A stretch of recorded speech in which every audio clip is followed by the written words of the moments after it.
OK，今天煮了鸡丝面，配了洋葱跟高丽菜，还有猪肉片跟2颗蛋，然后气炸了2只鸡翅，超市买的调味好的。芝麦茶，我把茶包丢进去变冷泡茶。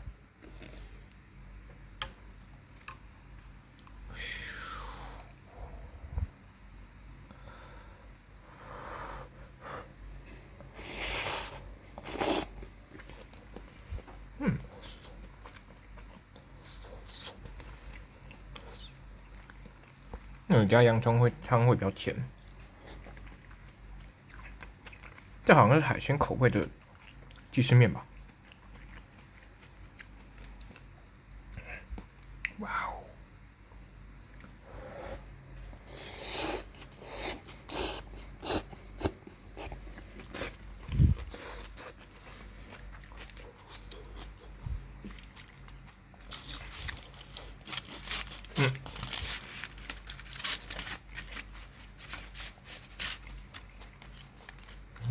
脆脆的，你能对这东西说不吗？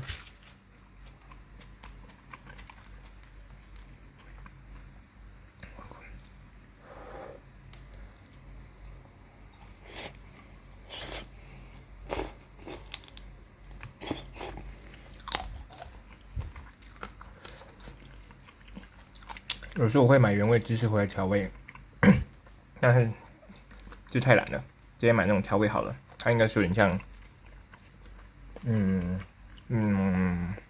对，就是那种红红的酱，吃起来很像人家去吃 barbecue 的时候会刷的那种酱，就咸咸的。鸡丝面是台湾来的，从台湾带来的，所以买不到。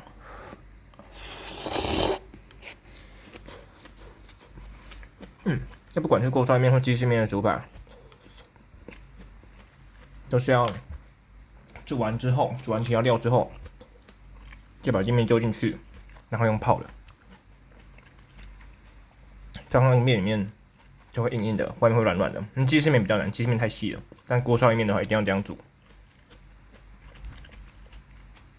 用他们意大利面的术语，应该叫做 al dente。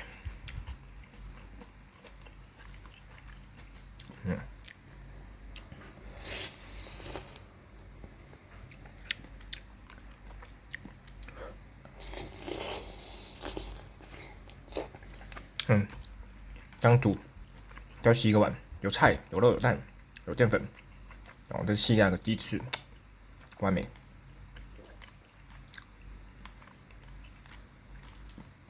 好，我要继续吃来配 YT 了。